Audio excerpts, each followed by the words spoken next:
Hi everyone, it's Tracy here from Art Fibre Stitch. In the last episode we were looking at this little woodland character I made. The video before that we were looking at this lovely fibre art bowl that I made, and I put it on this woodland character as a hat. And quite interested to show you some more of my little characters, I think. So let's have a look at some photos of past projects. This is a lovely mermaid and it's made with just paper. I did it in paper mache. And I've got her coiled, and she used to hang and twirl from the ceiling. And this one here was also made from paper mache and a cardboard tube down the bottom, or a piece of cardboard rolled around. She used to be the keeper of all of my vintage kind of clip-on earrings. I just think they're stunning. So she was quite beautiful when she had them all across her wings and down the front of her dress. That was just the very beginning when I first made it. It's great to take photos of projects because you never know in the future, where they'll be. But everything on our creative journey leads somewhere. Here's a costume I made a long time ago. I called it the fish wife, and it's a bit of a mermaid too, but with that blue kind of veil on the head, I thought, yes, fish wife. But I reused bits and pieces from other things. But on the bodice, that was a butterfly from another piece turned upside down. All of these little fellows had Fimo modelled faces, hands and feet, and were little beanbag characters. Here's a picture of a cloth doll that my mum made for me. And here's another one with her. They each have their own character. Look at their feet, how vastly different they are. But you don't need to sew. You could actually get a doll and dress her up for yourself and make her into a character. All right, so let's get on to this. What I wanted to say is it's wonderful to start a project that you can just add to and add to and add to. It'll never be finished probably. I'll always think of something more that would look just perfect on this woodland character. Let me show you another character that I have started many years ago, and it's been in a drawer ever since. I really should finish it. She is a great character as well, and made the same as my woodland character. And I'm not excellent at modelling, or I certainly wasn't 30 years ago when this was made, but I had to think first, what will I need? So I put a hole there so that I could hang some beautiful earrings. I haven't got much of a forehead up there because I'm thinking a nice headdress would be a great thing to decorate. And if you look here, I think this was a paper clay that I used. But I used a milk carton or something like that, and I used that as the mold, and that gives me a nice strong neck, and I've got those 4 holes there, so I can add it to a little cloth body or something else. And so these are all ideas that you have to think of first if you're going to make a doll. And you can see it has been knocked around a bit. Look at the colouring of her. I actually remember using nail polish for that lovely sparkly eyeshadow. So you can use all kinds of things to create. And I hope this gives you some ideas of what's possible. But let's get on to this. The hair.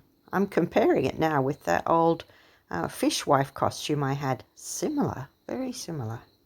See how it's got ropey bits of what look like dreadlocks, but are really just art yarn threads.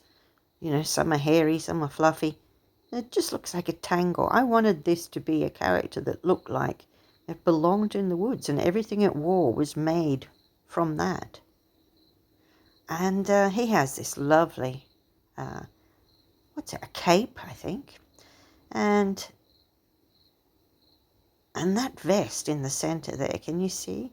That's actually a serviette I've laced up to look like a, Robin Hood style, rustic kind of vest. This one too has holes in the ears that I can add something to. And I haven't gotten around to putting arms in yet. But the cape is a real triumph. I think I can keep adding to that as much as I want as well. Imagine your character and what it needs to be, like these kind of rustic, earthy, autumn kind of colours. That's for me in this one. And all that rough stitching. It looks like lichen, like moss. Yeah, there's that arm that's missing. See, that's another project right there. I've got it sitting on this nice log. I'll show you how I've done that in a moment too. There's that serviette edge. I just thought it was the right material, and it was just something that I had. But look at these legs. They don't have the toes. They've just got those little pointed ballet kind of shoe shape. And I made them from cloth. And then I decorated them. Aren't they lovely? I went to town a little bit here, but I've used bits and pieces of experimentation from other things, you know, using Solvay and doing free machine embroidery, and then using that as the little slippers or interesting little stitches. I got little butterflies there from some other time that I'd made something. And I even tried a little bit of needle weaving in there. So all kinds of things that fit together and can be used. But this vest, let's go inside and have a look on the desk. Can you see those butterflies that were made on the sewing machine? That rough stitching where I've pulled holes in this background material. It just fits. Some interesting yarns in there that are just couched or bushed up, or, oh, what else do I have there? A bit of net. I have, I believe I've got some bit of material. I've got some Tyvek bits and pieces where I've made stones in the past and popped a bit of that in. And those hairy yarns.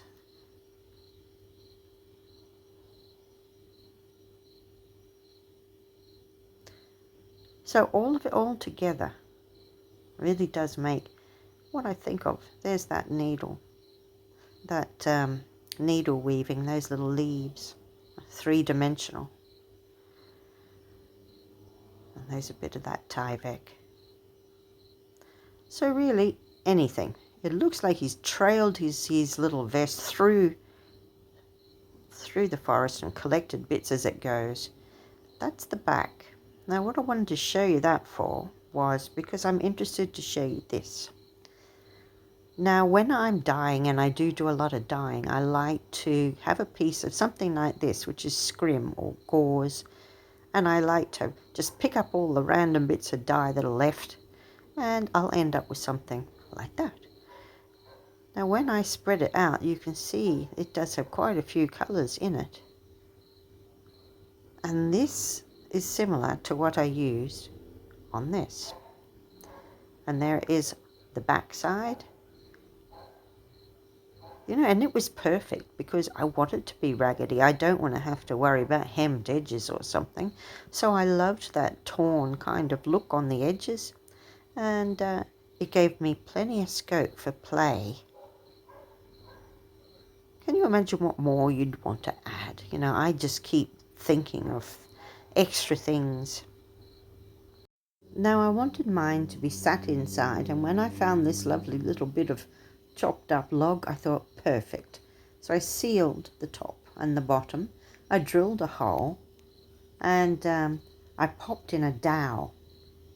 Now let's look at this character and the wonderful hair that's been, I think I glued it on, I stitched it onto a piece of net, and then I glued the net to the head, something similar to that.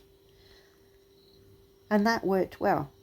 But I wanted her to be, or her or him, to be able to sit. Well, now we won't spend too much time looking at that, but I left a little hole in the bottom, and it could slide on that pole and sit daintily on the stump. So I hope that's given you some ideas. I've really enjoyed showing you this, and I hope you've enjoyed it too. Don't forget to like and subscribe.